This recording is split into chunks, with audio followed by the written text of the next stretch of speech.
Salamat Panginoon at siyempre sa aking Holy Spirit. Nandito ako sa Ezekiel 7:11. Laganap na ang karasan at kasamaan. Walang ititira sa kanila. Lahat ay mawawala. Kasaganaan, kayamanan, kabantugan. Amen po. Yan binigay sa akin ngayon. At may patuto ako. Ng isang araw, ang pinakita sa akin yung tatlo, pero nakaganon. Tatlo, ganyan. Tuldok. Yung tatlong nakaganon, nakahiga. Tapos, ang natitira, yung dalawang bilog. Dalawang bilog. Yung triangle, pero pahiga, tapos dalawang bilog. Nung isang araw yon.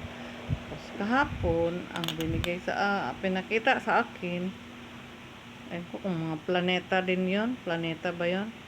5 tuldok, tapos sa ibabaw, mayroong sa left side, mayroon ding bilog, at saka sa taas ng right side may bilog. Tapos dahan-dahan na wala yung bilog sa taas at saka dito sa left side. Tapos yung sunod-sunod na 5, ang isa sa sunod-sunod na 5, ang una puti, ang pangalawa asul, malaki-laki yon. Tapos yung pangalawa puti, tapos pangatlo pula, tapos sunod puti na bilog. Tapos dahan-dahan na wala. Dahan-dahan na wala yung pula at saka yung mga puti sa mga side. Tapos ang natira na lang, pati yung pula na wala. Ang natira na lang na kulay ay ang maliwanag na bilog at ang kulay asul. Dalawa na rin ang natira. Yun ang pinakita sa akin. 7 bilog-bilog, sa baba 5.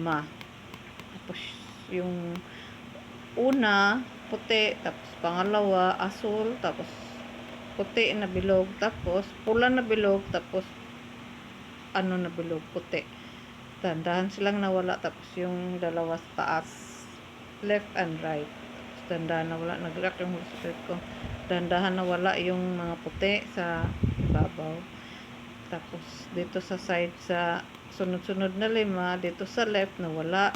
Tapos yung sa right naman nawala. Tapos yung pula nawala. Tapos ang natira puti at saka asul. Puting bilog na liwanag at saka asul. Malaki yung asul eh. Malaki yung asul. Yun ang natira.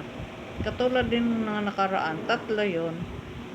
Triangle pahiga. Tapos pag kinunik mo sila, triangle na parang